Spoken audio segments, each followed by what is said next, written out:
స్వావలంబనత కోసం నా ఎంత కృషి నేను చేస్తున్నాను ఒక నిజమైన అంబేద్కర్ వాదిగా.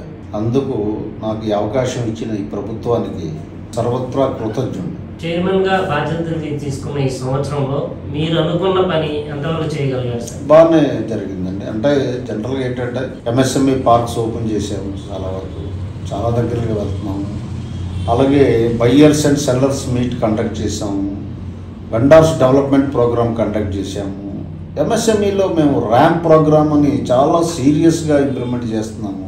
సో మాకు అదృష్టవశాత్తు మాకు మంచి సిఇఓ గారు చాలా క్రమశిక్షణ, నిజాయితీ, అంకితభావంతో పనిచేసే సిఇఓ గారు వచ్చారు. సో దానివల్ల మా ఇద్దరి కాంబినేషను అద్భుత ఫలితాలు రాబడుతుంది అనడంలో ఎంత మాత్రం సందేహం లేదు. ఇప్పుడు మంచి ఆలోచన ఉన్న యువత ఇప్పుడు ఎంఎస్ఎంఈ ద్వారా లబ్ధి పొందాలి అనుకున్నప్పుడు మిమ్మల్ని